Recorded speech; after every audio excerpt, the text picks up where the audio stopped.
Hello बच्चों, एक छोटे से अंतराल के बाद तुम लोगों का मेरे इस ऑनलाइन हिंदी क्लास में फिर से स्वागत है। तो बच्चों, आज हम अपनी पाठ्य पुस्तक मधुर भाषा के पाठ नंबर 14 यानी कि सिद्धार्थ और हंस पाठ को पढ़ेंगे। ये जो पाठ है वो एक नाटक का रूपांतर है। तो आओ हम इस नाटक का आनंद उठाते हैं और पढ़ते हैं कि इस नाटक में क्या दर्शाया गया है और हमें इस नाटक से क्या शिक्षा मिलती है। इस नाटक में जो सिद्धार्थ है वो आगे चलकर भगवान बुद्ध के नाम से प्रसिद्ध हुए। उनके पिता का नाम शुद्धोधन था।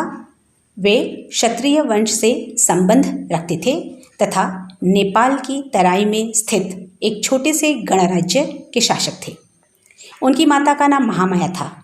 सिद्धार्थ ने 29 साल की उम्र में अपना राजमहल त्याग कर सत्य की खोज में निकल गए थे।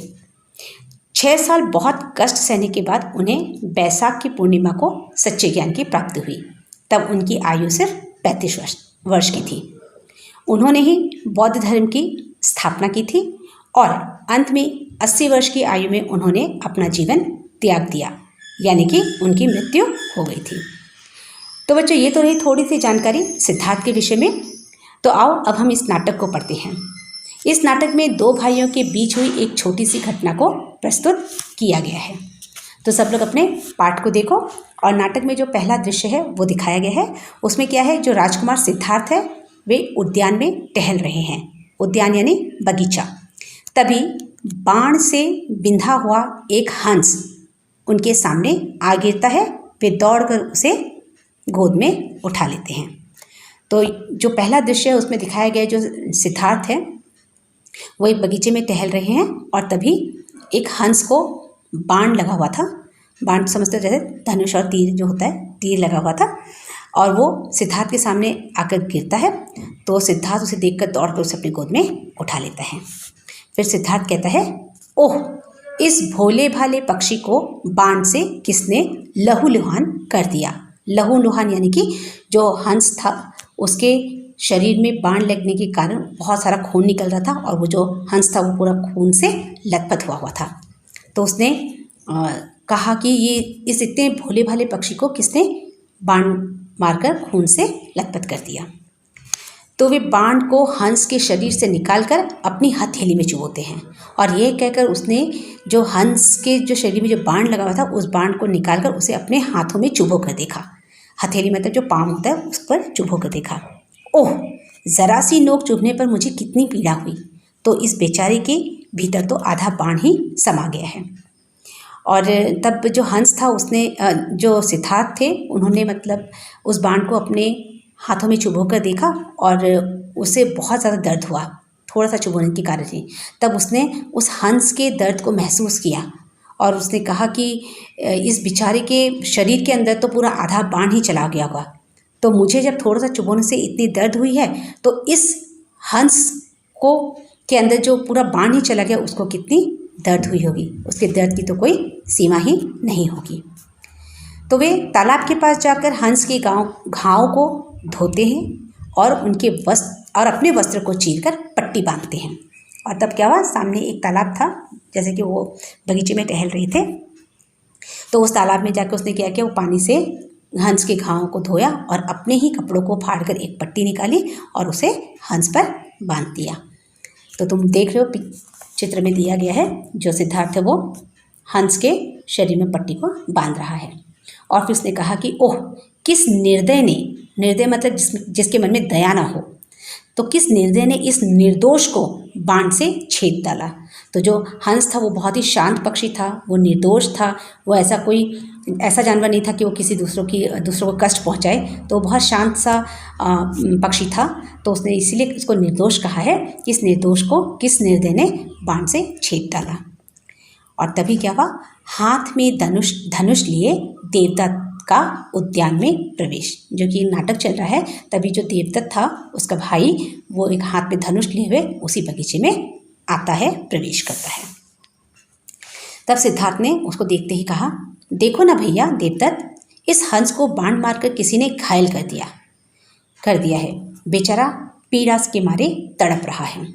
और तो जैसे ही सिद्धार्थ ने देवदत्त को देखा, अपने भाई को देखा, तो वो अपने भाई से कहने लगा कि इस हंस को बाण मारकर किसी ने घायल कर दिया और ये बेचारा देखो दर्द के मारे कैसे भी तड़प रहा है। तब देवदत्त ने कहा, अरे मैं इसे ही तो ढूंढ रहा हूँ, मैंने ही इसे मार गिरा है, लाओ मेरा हंस मुझे दो। तब देवदत्त ने कहा कि अरे ये तो वही हंस है जिसे मैं ढूंढ रहा हूँ, इसको तो मैंने बाण मारा था, तो इसको, ये उड़ते हुए हंस को बाण मारकर मैंने गिराया है, तो ये हंस मेरा है, मुझे वापस दो। तब सिद्धार्थ ने कहा, तो मैं इसे मरने के लिए मारने वाले को सौंप दूँ? नहीं, कभी नहीं। तब सिद्धार्थ भी अब अकड़ गया। उसने कहा कि अरे इसे तुमने मारा है, तो इसका मतलब मैं तुम्हारे हवाले करके इसे और मारने के लिए छोड़ दूँ? कभी नहीं, मैं इसे तुम्हें वापस नहीं दूंगा। तब देवदत्त ने कहा, देखो सिद्धार्थ, शिकार पर शिकारी का अधिकार होता है, बिना ची चपड़ किए इसे मेरे हवाले कर दो, समझे कि नहीं? तब देवदत्त को गुस्सा आया और उसने भी फिर सिद्धार्थ को कहा कि इसका शिकार मैंने किया है और शिकार पर शिकारी का ही अधिकार होता है, मैं शिकारी हूँ और ये शिकार है, तो इस पर मेरा अधिकार है क्योंकि इसे मैंने ही गिराया है। तो बिना विरोध किए, बिना मुझसे मुँह चलाए तुम इसे मेरे हवाले कर दो। तुम्हें समझ में आ रहा है कि नहीं आ रहा मैं क्या कह रहा हूँ? तो उसने सिद्धार्थ को डांटते हुए कहा। तब सिद्धार्थ ने भी कहा, तो तुम भी सुन लो भैया कि प्राणी पर प्राण लेने वाले का अधिकार नहीं, प्राण बचाने वाले का अधिकार होता है, इसलिए ये हंस मेरा है। और तब सिद्धार्थ ने भी कहा, जब उसने अपने भाई की बातें सुनी कि वो बहुत अकड़ के बोल रहा है, तो सिद्धार्थ ने भी कहा कि जो प्राण लेने वाले का अधिकार नहीं होता, जो उसके प्राण बचाता है उसका ही अधिकार होता है, तो इसके प्राण मैंने बचाए हैं और इस हंस पर मेरा अधिकार है। तब देवदत्त ने कहा, तो फिर चलो इस विवाद का झगड़ा दरबार में ही होगा। और फिर तब देवदत्त ने कहा कि ठीक है, जो हमारे बीच का झगड़ा है हम इसे राज दरबार में ले जाते हैं, वहाँ पे राजा जो निर्णय करेगा वो ये हंस उसी का होगा। तो सिद्धार्थ ने भी कहा ठीक है चलो।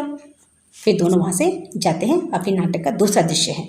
दूसरा दृश्य में क्या दिखाया गया है कि एक राज दरबार है, सिंहासन पर राजा शुद्धोधन, उनके एक और गोद में हंस को लिए सिद्धार्थ और दूसरी ओर धनुष लिए देवदत्त खड़े हुए हैं। तब देवदत्त ने कहा, ताक्षी, मैंने हंस का शिकार किया है, मेरा शिकार मुझे सिद्धार्थ से दिलाइए। तो दरबार लगा हुआ था, जो उनके पिता थे वो राजा थे, दोनों राजकुमार थे। तो देवदत्त ने सबसे पहले ताक्षी मतलब अपने पिताजी को संबोधन करते हुए कहा कि मैंने हंस का शिकार किया है, मेरा हंस मुझे सिद्धार्थ से दिलाइए, क्योंकि जो सिद्धार्थ था वो हंस लेकर बैठा हुआ था। तो फिर देवदत्त ने सिद्धार्थ की ओर इशारा करते हुए कहा कि ये हंस मुझे उससे दिलाइए, क्योंकि इसका शिकार जो है मैंने किया था। तब सिद्धार्थ ने भी कहा, पिताश्री, मैंने इस घायल हंस के प्राण बचाए हैं, इसलिए ये मेरा है। तब सिद्धार्थ ने भी कहा कि ठीक है, उसने मारा था कि तो मैंने इसकी जान बचाई है, तो इसलिए ये हंस मेरा है।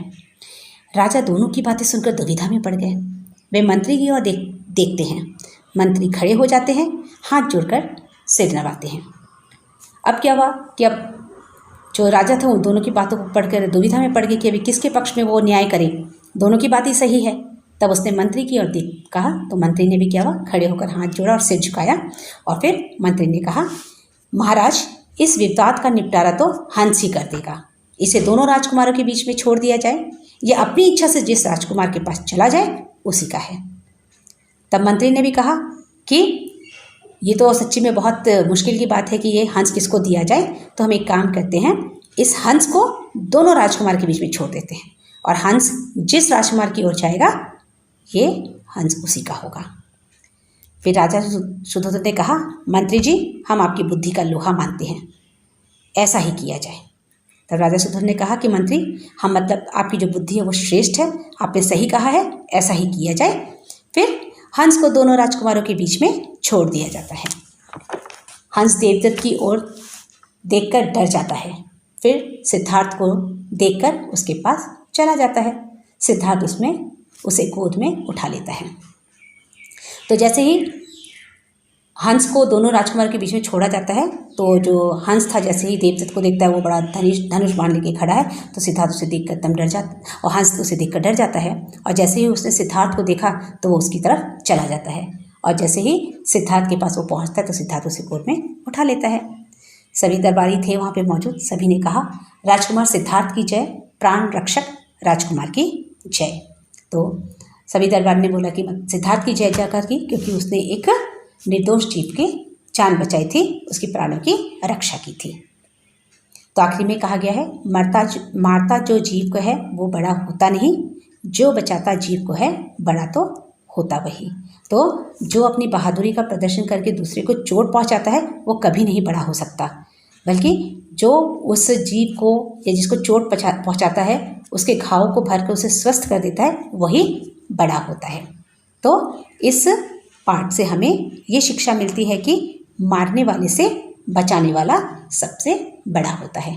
तो इसलिए बच्चों, जीवन में जितना हो सके दूसरों की मदद करो, उनको कभी भी कष्ट मत दो, दर्द मत दो, उनको कोई कभी चोट मत पहुंचाओ।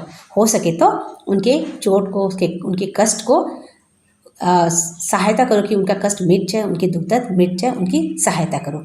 तभी तुम लोग जीवन में कुछ बड़ा काम कर सकते हो। एक अच्छी सोच रख के आगे चलने से हमें जीवन में हमेशा सफलता ही मिलेगी।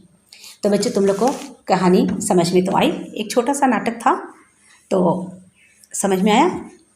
अब हम लोग अभ्यास की ओर चलते हैं। तो सबसे पहले दिया गया है शब्दों के अर्थ, कुछ कठिन शब्दों के अर्थ यहाँ पे दिए गए हैं। तो सबसे पहला है उद्यान, जिसका अर्थ है बगीचा। उसके बाद दिया है निर्दय, उसका अर्थ है जिसमें दया ना हो। उसके बाद दिया है चीट चपड़ करना, जिसका अर्थ है विरोध करना। उसके बाद दिया है विवाद, जिसका अर्थ है झगड़ा।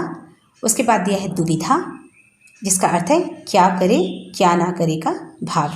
अच्छा, उसके बाद दो शब्द दिए गए हैं महासागर और वायुमंडल। ये तुम लोग के पिछले जो लेसन है उससे आया है, तो ये दोनों को तुम लोग काट दो, ये इस लेसन के शब्द नहीं हैं। उसके बाद दिया गया है लहूलुहान, जिसका अर्थ है खून से लथपथ। उसके बाद दिया है निर्दोष, जिसका अर्थ है बेकसूर या निरपराध। उसके बाद दिया है हवाले करना, जिसका अर्थ है सौंप देना या दे देना। उसके बाद है प्रस्थान, जिसका अर्थ है जाना। और आखिरी में दिया है लोहा मानना, जिसका अर्थ है श्रेष्ठता स्वीकार करना। अब हम लोग प्रश्नोत्तर की ओर जाते हैं। तो सबसे पहला प्रश्न है सही विकल्प पर सही का चिन्ह लगाइए।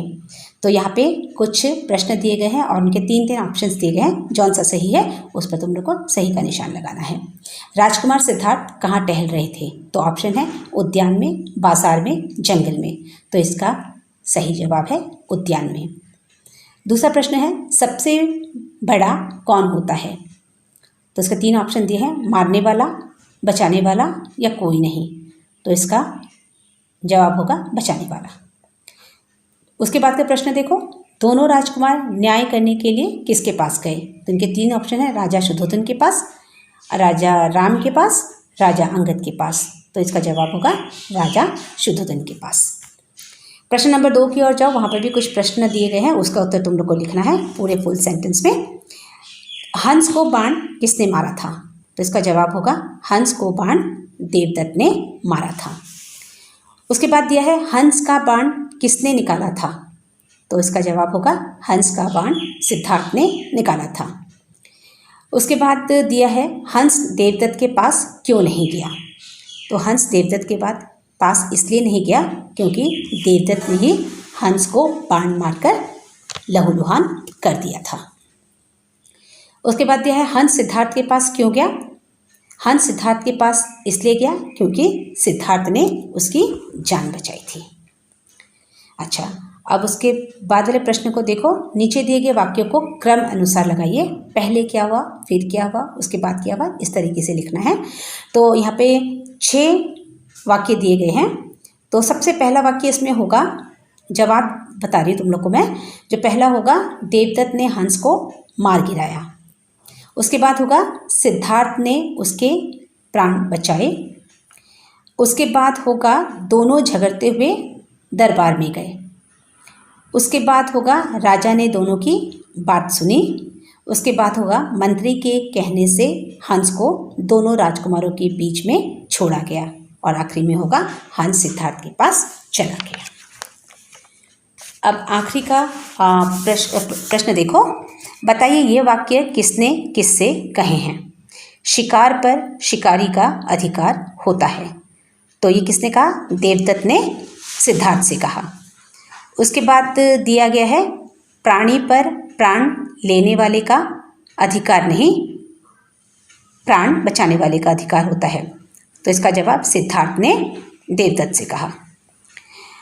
उसके बाद दिया है मेरा शिकार मुझे सिद्धार्थ से दिलाइए। तो ये देवदत्त ने राजकुमार शुद्धोधन से कहा। इस विवाद का निपटारा तो हंस ही कर देगा। तो ये मंत्री ने राजा शुद्धोधन से कहा। हम आपकी बुद्धि का लोहा मानते हैं, ये राजा शुद्धोधन ने मंत्री से कहा। तो बच्चों, तुम लोग प्रश्न नंबर 1, 2, 3 और 4 अपनी कॉपी में सुंदर हैंडराइटिंग से कर लेना। बाद में मैं इसको तुम लोग को चेक कर दूँगी। Thank you.